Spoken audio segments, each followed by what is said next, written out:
Selain dokumentasi publikasi, kita juga melakukan pendampingan untuk para tahanan politik. Oke. Jadi kenapa tahanan politik menjadi penting untuk kita lihat? Karena mereka ini kan kelompok yang rentan, karena sudah dapat cap oleh negara. Mereka jadi korban, keluarga mereka pasti jadi korban karena pandangan dan karena pilihan politik.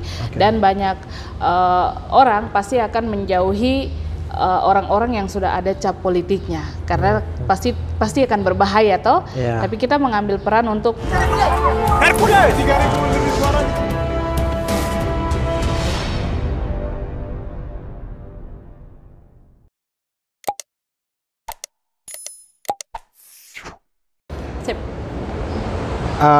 kawan-kawan semua, sudah hadir bersama saya Kakak Yuliana Langgobuyo. Beliau merupakan direktur dari SKPKC Fransiskan. Nah, kalian bisa lihat sendiri masih muda, cantik. Ya menurut saya ini cantik, apalagi secara inner beauty, karena mengabdikan hidupnya ya untuk pelayanan kemanusiaan di atas tanah Papua. Dan ini menjadi contoh, ini menjadi panutan, dan kami sangat mengharapkan bahwa ada Yuliana lainnya seperti kakak untuk merubah, ya, untuk kemudian mengadvokasi, untuk kemudian memperjuangkan nasib-nasib masyarakat yang membutuhkan keadilan di atas tanah Papua.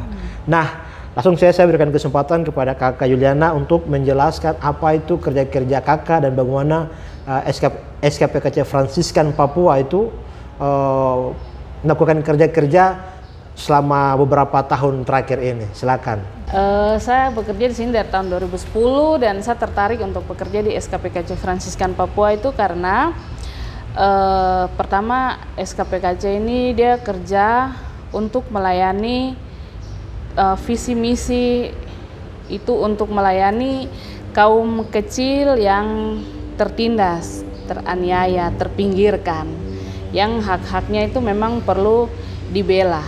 Dan SKPKC Fransiskan Papua ini kan lembaga gereja milik dari OFM, Gereja Katolik. Jadi saya pikir saya tetap ada di dalam lembaga gereja, tetap ada dalam lingkungan gereja, tapi bekerja dengan gaya LSM. Jadi itu macam menurut saya itu sangat, untuk saya itu lengkap sekali. Jadi SKPKC ini sendiri bukan LSM, tapi dia merupakan unit dari dalam gereja. Betul.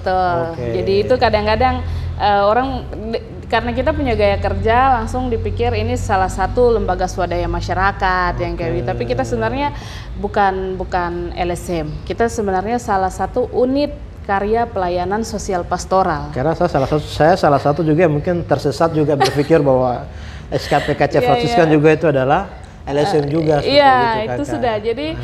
Jadi yang membuat saya tertarik sekali untuk gabung dan bekerja melayani di SKPKC itu karena kita ada di dalam lingkungan gereja melakukan pelayanan sosial pastoral, tapi kita tetap menghidupi nilai-nilai spiritualitas Fransiskan dan karena minta maaf teman-teman, saya yakin semua agama mengajarkan hal yang baik ya.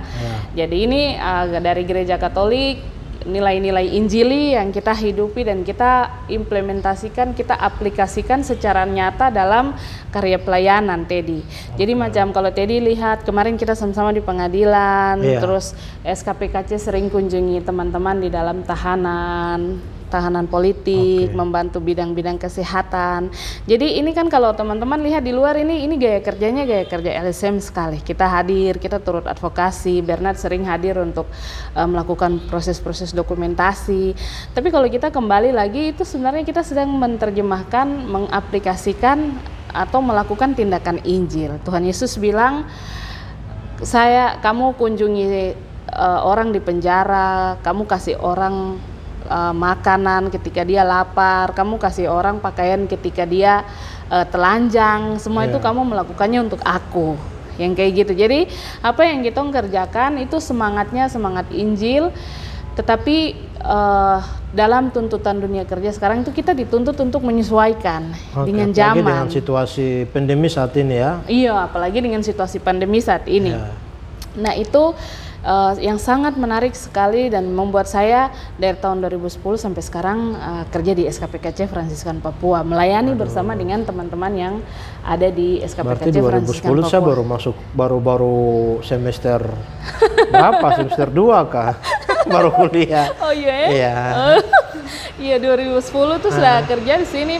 Pertama tuh ada tantangan pekerjaan untuk kita melakukan pemantauan terhadap distribusi beras miskin dan distribusi pupuk bersubsidi. Apakah itu betul-betul pergi ke masyarakat yang benar-benar membutuhkan atau tidak. Jadi itu tantangan kerja pertama untuk saya. Kita menemukan bahwa ternyata kadang-kadang bantuan-bantuan ini tidak sampai pada orang yang tepat sasaran. Terus saya pikir gunanya apa ya? Ini kan harusnya ada lembaga pengawasan pemerintah yang melakukan ini seperti itu. Tapi dari situ saya belajar bahwa kita harus mulai melihat dan peka terhadap bentuk-bentuk ketidakadilan. Jadi kita tidak langsung bicara yang besar, tanpa kita peka terhadap ketidakadilan yang ada di depan kita pemata, yang kecil-kecil. Dan menurut kami di sini yang kita gumuli namanya kasus kejahatan, namanya kejahatan tetap kejahatan. Tidak ada kejahatan besar, tidak ada kejahatan kecil, karena semuanya pasti merugikan orang lain, secara khusus orang-orang yang harusnya mereka yang punya hak, kayak begitu, Ted. Jadi ya sudah, dengan teman-teman ada di sini 2010 sampai sekarang, dan saya pikir masih panjang juga waktu di sini, melayani di sini. Makanya dengan Teddy dorang di LBH kita kerja sama-sama terus loh. Iya. Oke. Nah, kakak, tadi kakak sudah jelaskan banyak hal ini. Kira-kira kerja-kerja dari SKPKC itu seperti apa? Tapi kakak juga harus jelaskan apa kepanjangan dari SKPK itu. Tadi kita sampai kelewatan. Iya, terima kasih Teddy. Teman-teman, ini SKPKC itu kepanjangannya Sekretariat Keadilan, Perdamaian, dan Keutuhan Ciptaan. Jadi teman-teman, itu dalam struktur Gereja Katolik itu sebenarnya ada aturan yang mengharuskan untuk gereja itu mempunyai semacam komisi keadilan dan perdamaian. Jadi ada komisi di dalam gereja, termasuk di dalam Fransiskan ini, Ordo Fransiskan, yang khusus bekerja untuk isu-isu keadilan, perdamaian, dan keutuhan ciptaan. Jadi harus ada unsur keutuhan ciptaan itu untuk unsur bicara soal lingkungan hidup, keutuhan ciptaan. Jadi secara dia mendapat poin penting secara khusus. Jadi sendiri. Tidak hanya manusianya, tapi seluruh ciptaan makhluk. Betul. Keutuhan ciptaan, karena kita tidak bisa mengurus atau mengangkat masalah manusianya dengan melupakan masalah lingkungan hidupnya. Apalagi dalam konteks Papua, orang Papua ini masih benar-benar hidup bergantung dari hutannya. Jadi kawan-kawan bisa dengar ya, sangat-sangat menginspirasi sekali kita ya. Masih muda, cantik, terus kemudian bahas apa yang dikerjakan itu pekerjaan yang mulia seperti begitu. Dan saya pikir saya juga kemudian kita bisa mengajak perempuan-perempuan entah perempuan Papua dan perempuan di mana saja untuk kemudian bisa bekerja pekerjaan mulia seperti yang dilakukan oleh kakak Yuliana seperti begitu. Saya pikir kan sudah banyak ya yang kerja sudah banyak, dan pilih fokus isu masing-masing. Toh ada yang betul-betul bekerja untuk isu lingkungan, ada yang memilih untuk misalnya teman-teman pengacara yang sekarang sedang fokus untuk pendampingan kasus-kasus teman-teman kita yang ditahan. Tapi kalau satu kadang berpikir bagus sekali kalau banyak perempuan lagi begitu. Harusnya banyak. Khususnya lagi perempuan-perempuan Papua seperti kakak begitu. Supaya itu kan bagian dari mulai banyak juga Teddy. Ini sudah banyak sebenarnya. Cuma kita yang belum tahu mereka berkarya di mana.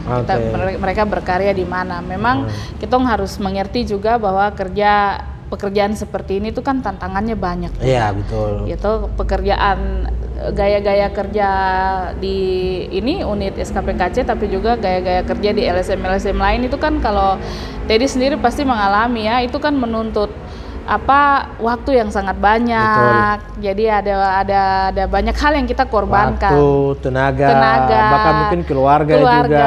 Ya, terus kayak gitu. Relationship juga harus dikorbankan. Betul, itu sudah. Ya kita harus bertarung dengan diri sendiri kebanyakan. Betul, banyak yang harus dikorbankan. Dan saya pikir bukan cuma saya, tapi orang-orang perempuan-perempuan yang sudah memilih mengabdikan hidupnya dalam kerja-kerja, kerja di kerja-kerja yang di jalan yang keras ini ya. mengalami yang sama dan sudah melakukan hal yang sangat baik karena mereka mengorbankan diri mereka untuk kepentingan banyak orang. Ini ada teman kantor yang ingin lihat kamera juga. Ya.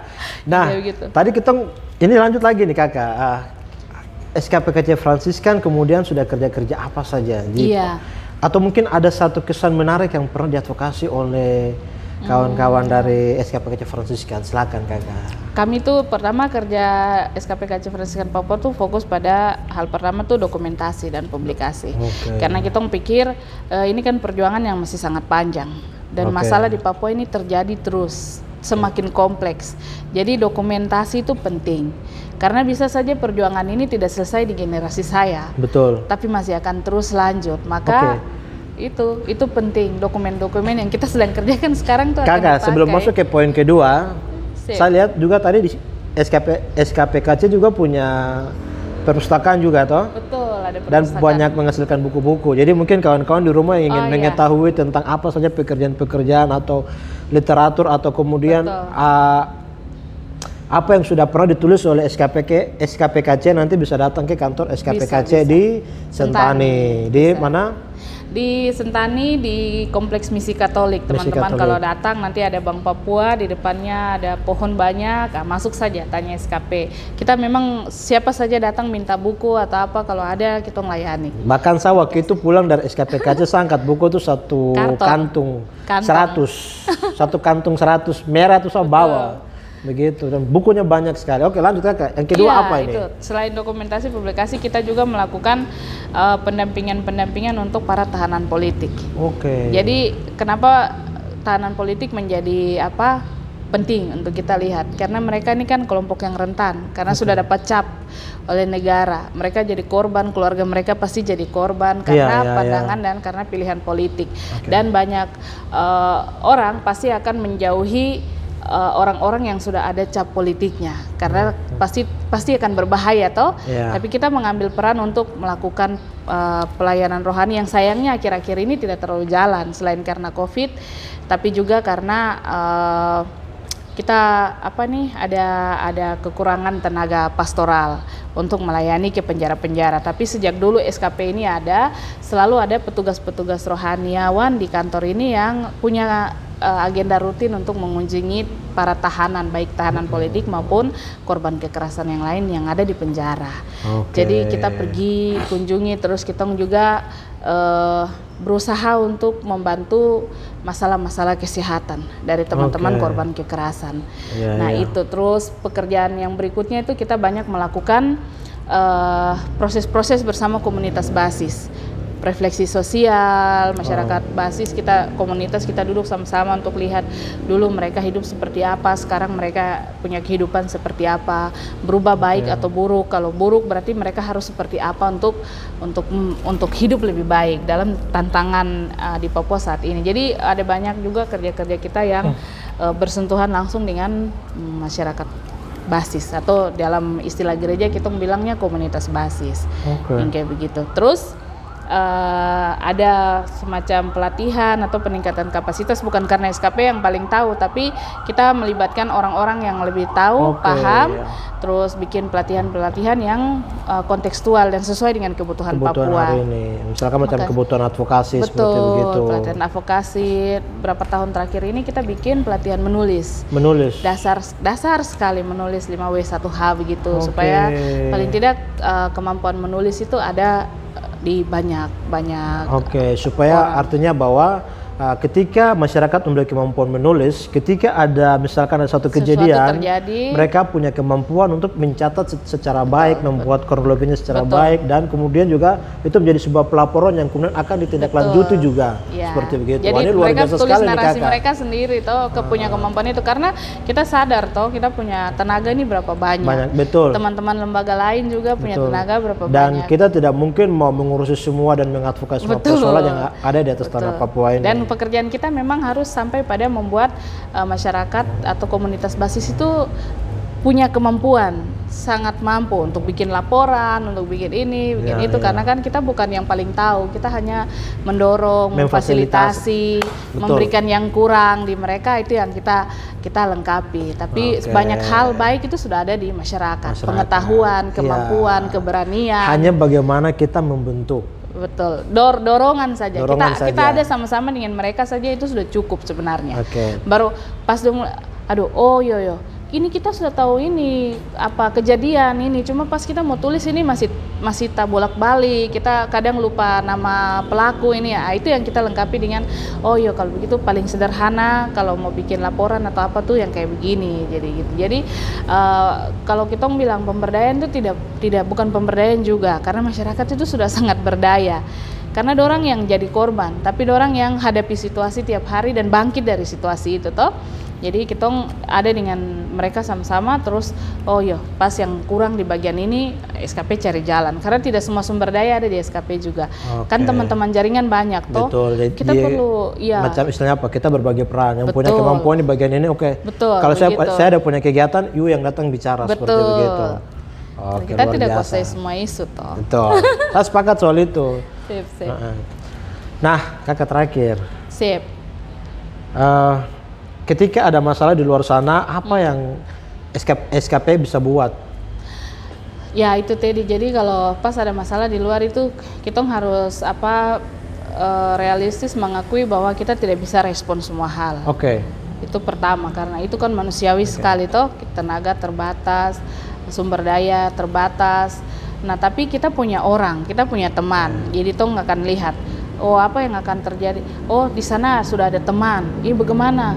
Kamu baik-baik saja kak, kita harus bantu bagian mana, kita support bagian mana. Nah ada yang seperti itu, jadi kita pas ada sesuatu terjadi, misalnya satu kejadian macam sekarang ini banyak orang bicara soal Intan Jaya. SKPKC tidak bisa ke Intan Jaya, tapi kita tahu bahwa Intan Jaya itu wilayah gereja yang masuk wilayah Kuskupan Timika. Nah, kita punya teman di SKP Timika. Jadi kita telepon misalnya Kakak Saul, bagaimana keadaan di sana? Kakak Saul akan, kita pun sulit untuk pergi sampai ke Intan Jaya. Kita harus realistis bahwa ada hal-hal yang tangan kita mungkin tidak bisa sampai, tapi kita tetap bisa buat sesuatu dengan bikin flyer, kampanye bahwa ada sesuatu di Intan Jaya sana, dan kita harus cari jalan, cari cara, bicara terus bagaimana caranya supaya kekerasan di sana itu bisa berhenti. Jadi begitu. Tapi ada juga hal-hal yang memang kita harus dan kita bisa untuk respon langsung. Seperti kita ada dapat informasi pendidikan dan kesehatan yang tidak jalan di wilayah gereja di sini, di Kuskupan sini, dan teman Bernard misalnya sekarang sedang bersiap-siap untuk pergi ke sana. Jadi misalkan kalau ada masyarakat yang menemukan ada suatu persoalan, cara bagaimana mereka mengakses atau melapor untuk masalah ini ditindaklanjuti bagaimana? Misalkan yang ada di Asmat atau mungkin yang ada di Jayapura itu mereka harus kemana ini supaya bisa ada pendampingan? Silakan. Jadi kalau selama ini cara yang kita pakai ini kan karena kita gereja toh, jadi macam sekarang Bernard lagi siap-siap untuk pergi ke Europe Ubrup sana, karena kebetulan pastor yang bertugas di sana tuh tahu tentang SKP.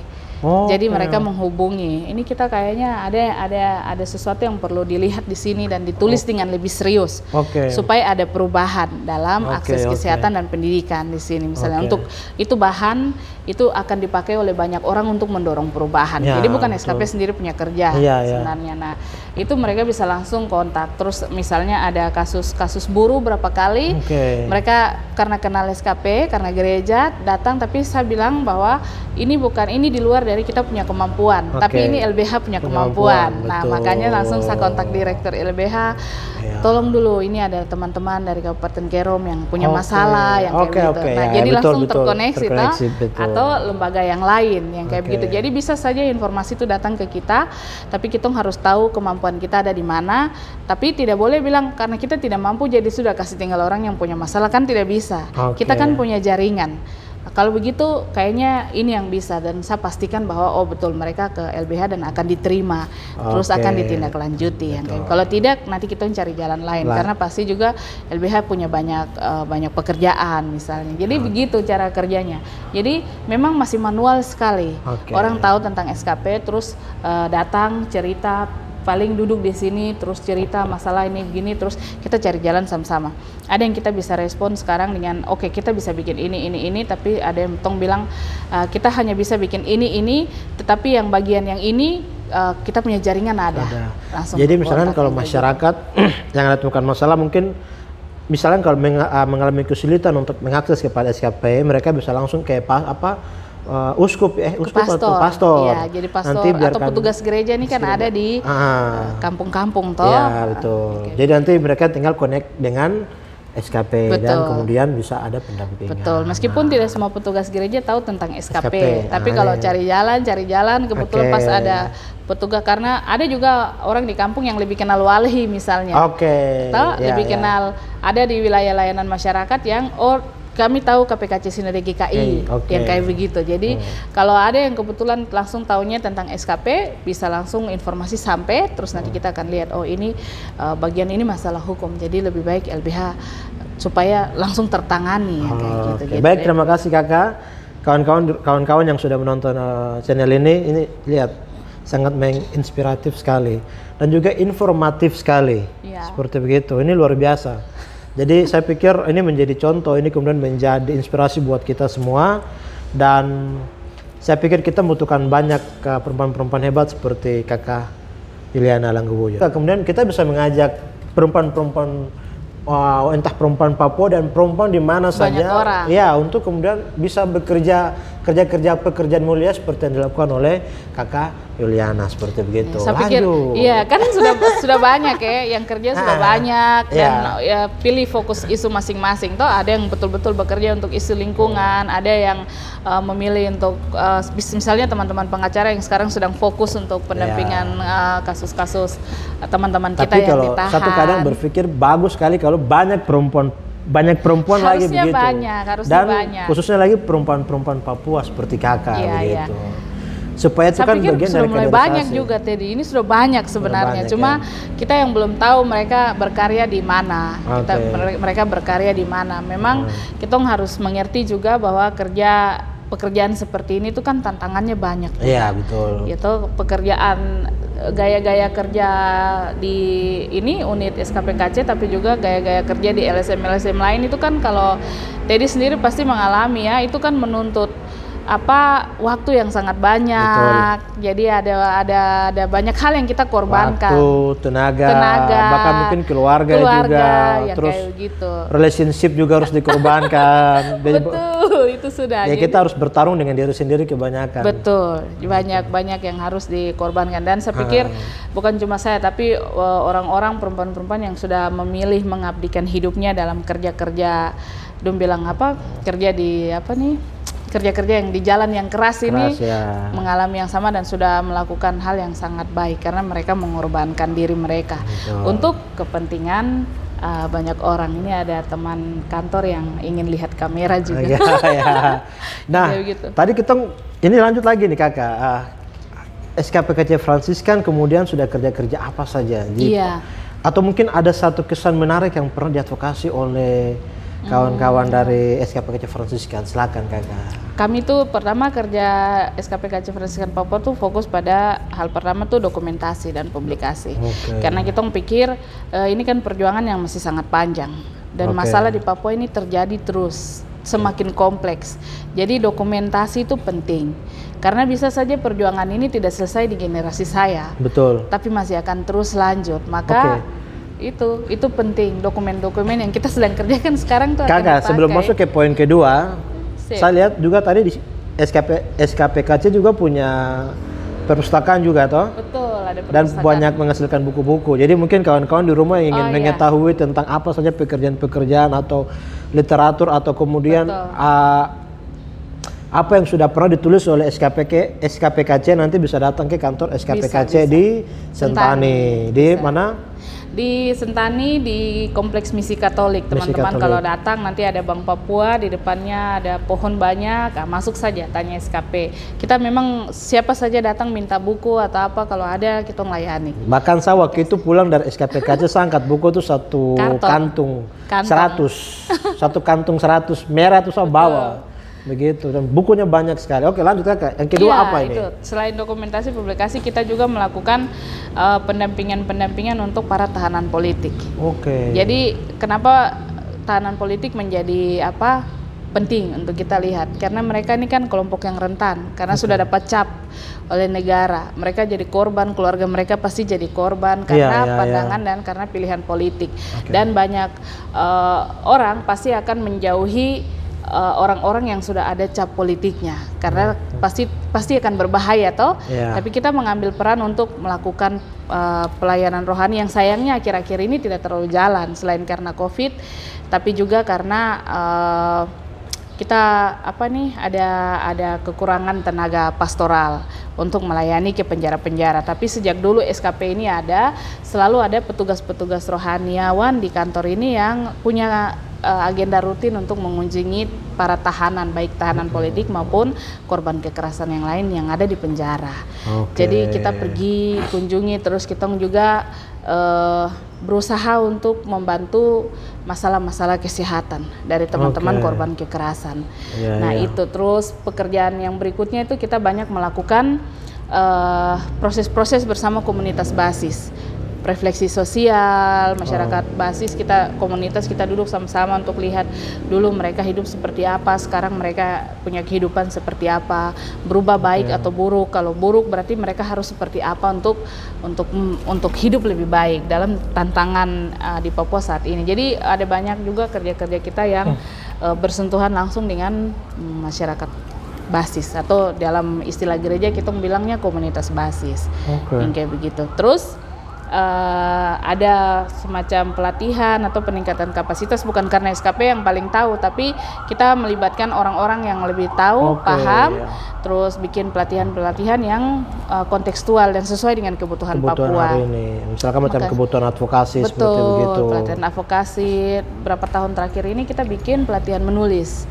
Dasar sekali menulis 5W1H begitu, supaya paling tidak kemampuan menulis itu ada di banyak supaya artinya bahwa ketika masyarakat memiliki kemampuan menulis, ketika ada misalkan ada suatu kejadian, mereka punya kemampuan untuk mencatat secara baik, membuat kronologinya secara baik, dan kemudian juga itu menjadi sebuah pelaporan yang kemudian akan ditindaklanjuti juga, seperti begitu. Jadi mereka tulis narasi mereka sendiri punya kemampuan itu, karena kita sadar kita punya tenaga ini berapa banyak. Teman-teman lembaga lain juga punya tenaga berapa banyak. Dan kita tidak mungkin mau mengurusi semua dan mengadvokasi semua persoalan yang ada di atas tanah Papua ini. Dan pekerjaan kita memang harus sampai pada membuat masyarakat atau komunitas basis itu punya kemampuan, sangat mampu untuk bikin laporan, untuk bikin ini, bikin itu, karena kan kita bukan yang paling tahu, kita hanya mendorong, memfasilitasi, memberikan yang kurang di mereka, itu yang kita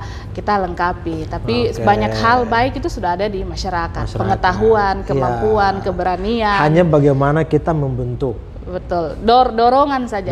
Kita ada sama-sama dengan mereka saja itu sudah cukup sebenarnya. Baru pas dong, ini kita sudah tahu ini kejadian ini, cuma pas kita mau tulis ini masih tak bolak-balik, kita kadang lupa nama pelaku ini ya. Itu yang kita lengkapi dengan kalau begitu paling sederhana kalau mau bikin laporan atau apa tuh yang kayak begini. Jadi kalau kita bilang pemberdayaan itu bukan pemberdayaan juga, karena masyarakat itu sudah sangat berdaya.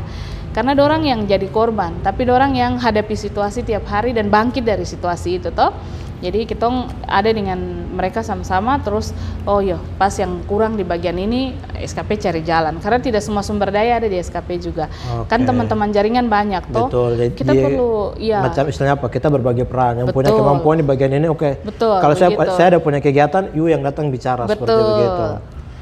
Kita tidak kuasai semua isu toh. Betul. Saya sepakat soal itu. Sip. Nah, kakak terakhir. Sip. Ketika ada masalah di luar sana, apa yang SKP bisa buat? Ya itu tadi, jadi kalau pas ada masalah di luar itu kita harus realistis mengakui bahwa kita tidak bisa respon semua hal. Itu pertama, karena itu kan manusiawi sekali toh, tenaga terbatas, sumber daya terbatas. Nah tapi kita punya orang, kita punya teman, jadi toh nggak akan lihat apa yang akan terjadi. Di sana sudah ada teman, ini bagaimana?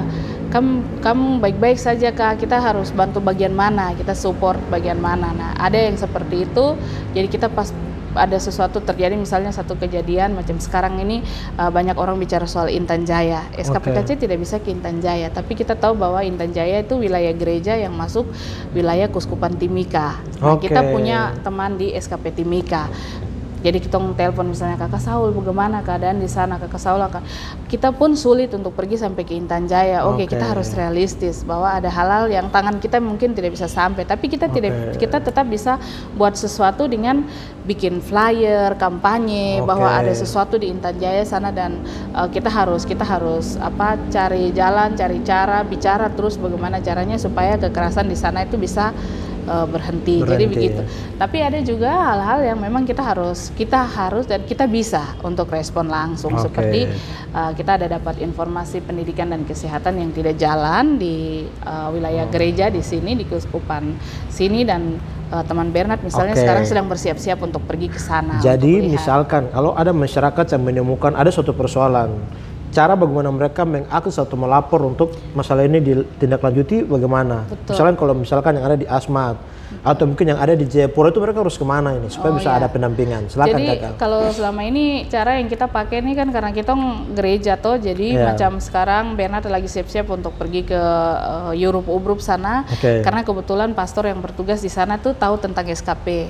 Jadi mereka menghubungi. Ini kita kayaknya ada sesuatu yang perlu dilihat di sini dan ditulis dengan lebih serius, supaya ada perubahan dalam akses kesehatan dan pendidikan di sini. Misalnya untuk itu bahan itu akan dipakai oleh banyak orang untuk mendorong perubahan. Jadi bukan SKP sendiri punya kerja sebenarnya. Nah itu mereka bisa langsung kontak. Terus misalnya ada kasus buruh berapa kali, mereka karena kenal SKP, karena gereja datang, tapi saya bilang bahwa ini di luar dari kita punya kemampuan, tapi ini LBH punya kemampuan. Nah makanya langsung saya kontak direktur LBH, tolong dulu ini ada teman-teman dari Kabupaten Kerom yang punya masalah yang kayak gitu. Nah jadi langsung terkoneksi atau lembaga yang lain yang kayak begitu. Jadi bisa saja informasi itu datang ke kita, tapi kita harus tahu kemampuan kita ada di mana. Tapi tidak boleh bilang karena kita tidak mampu jadi sudah kasih tinggal orang yang punya masalah, kan tidak bisa. Kita kan punya jaringan. Kalau begitu kayaknya ini yang bisa, dan saya pastikan bahwa betul mereka ke LBH dan akan diterima, terus akan ditindaklanjuti. Kalau tidak nanti kita cari jalan lain karena pasti juga LBH punya banyak pekerjaan misalnya. Jadi begitu cara kerjanya. Jadi memang masih manual sekali. Orang tahu tentang SKP terus datang cerita, paling duduk di sini terus cerita masalah ini begini, terus kita cari jalan sama-sama. Ada yang kita bisa respon sekarang dengan kita bisa bikin ini, tapi ada yang tong bilang kita hanya bisa bikin ini, tetapi yang bagian yang ini kita punya jaringan ada. Langsung. Jadi misalnya kalau masyarakat yang ada temukan masalah, mungkin misalnya kalau mengalami kesulitan untuk mengakses kepada SKP, mereka bisa langsung ke uskup atau pastor. Iya, jadi pastor atau petugas gereja ini kan ada di kampung-kampung toh. Iya, betul. Jadi nanti mereka tinggal connect dengan SKP dan kemudian bisa ada pendampingan. Betul, meskipun tidak semua petugas gereja tahu tentang SKP. Tapi kalau cari jalan kebetulan pas ada petugas, karena ada juga orang di kampung yang lebih kenal wali misalnya. Lebih kenal, ada di wilayah layanan masyarakat yang kami tahu KPKC Sinode GKI yang kayak begitu. Jadi kalau ada yang kebetulan langsung tahunya tentang SKP, bisa langsung informasi sampai, terus nanti kita akan lihat ini bagian ini masalah hukum. Jadi lebih baik LBH supaya langsung tertangani kayak gitu. Baik, terima kasih Kakak. Kawan-kawan yang sudah menonton channel ini lihat sangat menginspiratif sekali dan juga informatif sekali. Seperti begitu. Ini luar biasa. Jadi saya pikir ini menjadi contoh, ini kemudian menjadi inspirasi buat kita semua, dan saya pikir kita membutuhkan banyak perempuan-perempuan hebat seperti Kakak Yuliana Langgobuyo. Mungkin seperti itu Kakak. Terima kasih. Terima kasih banyak buat waktunya. Teman-teman semua. Ya, kita sampai jumpa di video-video yang akan datang. Sip. Dah. Dadah.